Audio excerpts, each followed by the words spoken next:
Meu Cruz Maltino, como você está? Eu espero que você esteja maravilhosamente bem.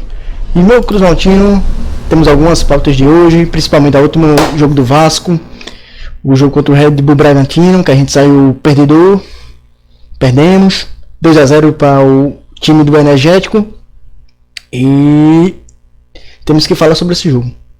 Nessa péssima atuação de João Vitor e nessa péssima atuação do Lucas Piton, as falhas individuais desses dois atletas levaram o Vasco à derrota. Também temos que falar de Copa do Brasil. A gente vai pegar o CSA, é isso mesmo, CSA, adversário da terceira divisão do Campeonato Brasileiro, mas a gente sabe que o Vasco, contra times que ele é dito o favorito, o Vasco faz aquela velha emoção para o seu torcedor e leva a partida para os pênaltis ou perde. Então, para o Vasco, em relação a Copas, não tem nenhum adversário que o Vasco possa se considerar favorito, não. E também vamos falar um pouco dessa janela de transferência que está chegando e torcer que venham bons reforços para o Vasco. Mas vamos falar primeiro do jogo, meu Cruz Maltino.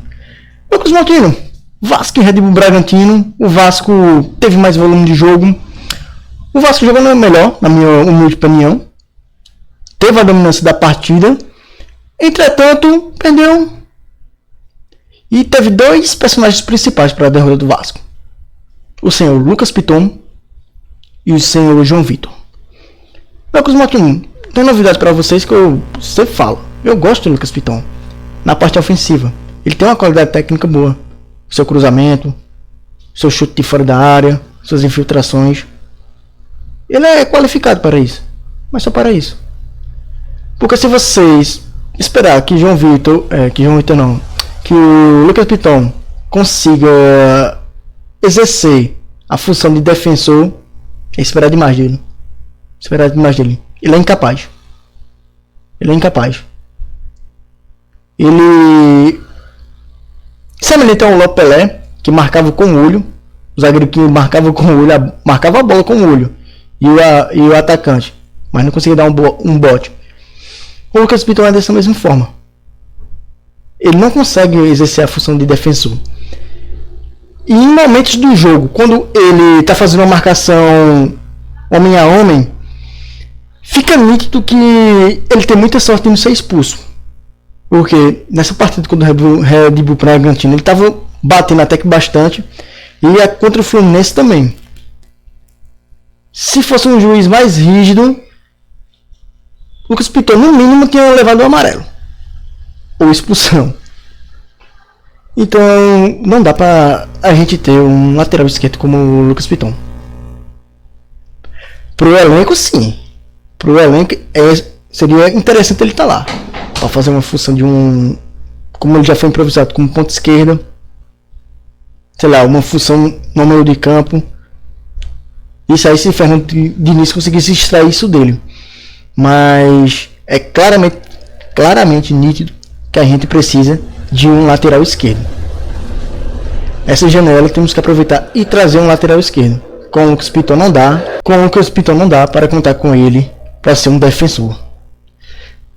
Nem ele, nem o senhor João Vitor. O João Vitor vem melhorando aos poucos, principalmente nesse início do trabalho do Fernando Diniz. Ele fez o gol contra o Fluminense, jogou regular até, mas só que, cara, ele tem lapsos de bom futebol, mas a constância dele é baixa demais, cara, baixa demais. Não tem como o João Vitor ser o titular na zaga. O erro que ele cometeu é quase coisa de fundamento, cara. É quase coisa de fundamento. Se você assistiu uma Cruz Maltino, mas eu quero mostrar para vocês os lances novamente, para você ver o quão bizarro foi essa dupla, João Vitor e Lucas Piton. É muito bizarro. Vamos ver aqui. Cruzamento na defesa do Vasco. Cruzamento. O Isiro Pita vai antecipar ao João Vitor. Aqui, ó. E aqui atrás.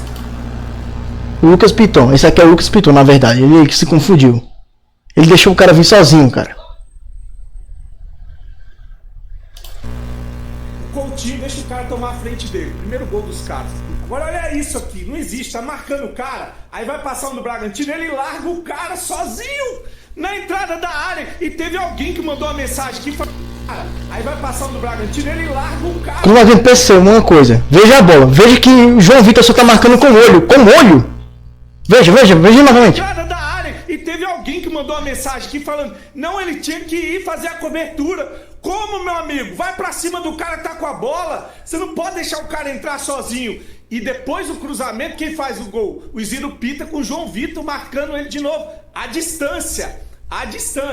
Olha, vai mostrar a imagem congelada. Ó, tá marcando, tá? Vai passar. Não existe isso aqui não, cara. Não existe você largar o cara que você tá marcando sozinho na entrada da área, não. Essa defesa do Vasco é um lixo. Olha o João Vitor. É um lixo essa defesa do Vasco. Eu tenho que contar com ele, meu Cruz Maltino. Realmente é um lixo. A defesa é um lixo.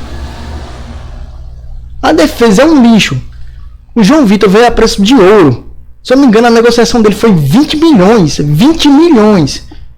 Enquanto a gente subiu Luiz Gustavo da base, ele tem números muito melhores que o João Vitor. E ele estava aqui na casa, nossa cria. E aí, meu Cruz Maltino? Essa defesa realmente é um lixo. E as atuações ruins não ficaram apenas para Lucas Piton e João Vitor. É claro que a atuação deles foi que determinou a nossa derrota, mas a gente pode falar do senhor Paulo Henrique, que jogou muito abaixo. Eu não lembro o Paulo Henrique fazendo, pelo menos nessa temporada, não agora, eu tenho essa recordação, de uma partida tão ruim. Ele errou todas as bolas mesmo. Mas mesmo assim, ele continuou correndo, continuou tentando fazer jogadas, mas só que não era o dia dele. O Pirata Verrete, Pablo Verrete, foi muito mal mesmo.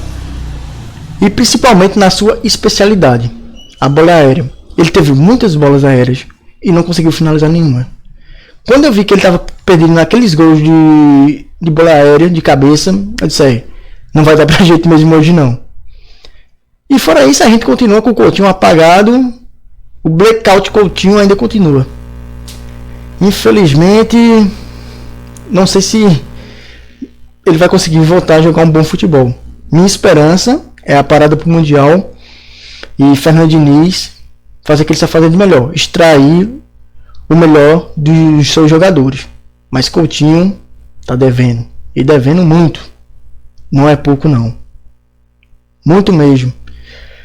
Copa do Brasil, meu Cruz Maltino. Vasco e CSA. Time alagoano. Time que, se eu não me engano, eliminou o Cruzeiro. Em uma disputa de pênalti também. Pra você ver. O Vasco contra o Operário, que era um time da segunda divisão, passou nos pênaltis. O Vasco gosta de dar emoção pro seu torcedor. Então, se não se ligar, vai acabar nos pênaltis também.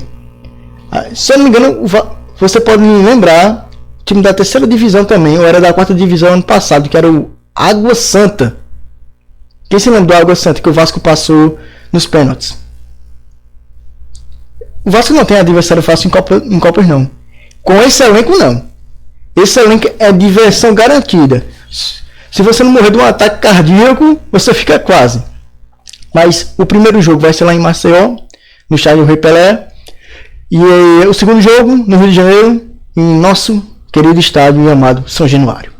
Lembrando, se o Vasco passar, vai ter uma premiação um pouco mais de que 4 milhões. É 4 milhões e 700 e um quebradinho. Falando financeiramente, é uma boa notícia para o Vasco. O Vasco passando em bolsa 4 milhões e 700 e um quebradinho. Dinheiro que será muito bem-vindo. E meu Cruz Maltino, a janela de transferências abriu hoje no caso, mas já fecha amanhã. É uma janela curta que tem entre essa primeira janela, que é curtinha, e a maior, que vai ser a definitiva, se eu não me engano, é ou essa semana ou a semana que vem, já no início da próxima semana, em que o Vasco vai poder ir ao mercado e trazer reforços. Reforços que serão primordiais para a campanha do Vasco após a parada da Copa do Mundo dos clubes. O Vasco vai precisar no mínimo de 5 reforços. O ideal é que seja mais. Mas, pelo que eu vejo, 5 reforços. Lateral esquerdo, um camisa 5, um volante clássico, um pitbull. Resumindo, a gente precisa de um pitbull, um volante pitbull. E eu traria mais 3 jogadores para compor o meio de campo. Seria interessante também mais um ponta. Ou um ponta, ou alguém que consiga fazer uma função de segundo atacante. Porque se perdermos o Verratti, a gente tem que ter alguém que supra ele. Não com uma função de um 9 clássico, parado na área e matador como que ele é. Mas alguém que tenha uma característica ofensiva de fazer gols. Que seja mais ágil, que consiga fazer o lance de pivô, que o Verratti não consegue fazer, que não é característica dele. Então seria interessante. Mas, a priori, 5 reforços. Um lateral esquerdo, um pitbull camisa 5, volante clássico, e pelo menos mais 3 reforços para o seu meio de campo. Meu Cruz Maltino, vejo você no próximo vídeo. Fique com Deus e até mais.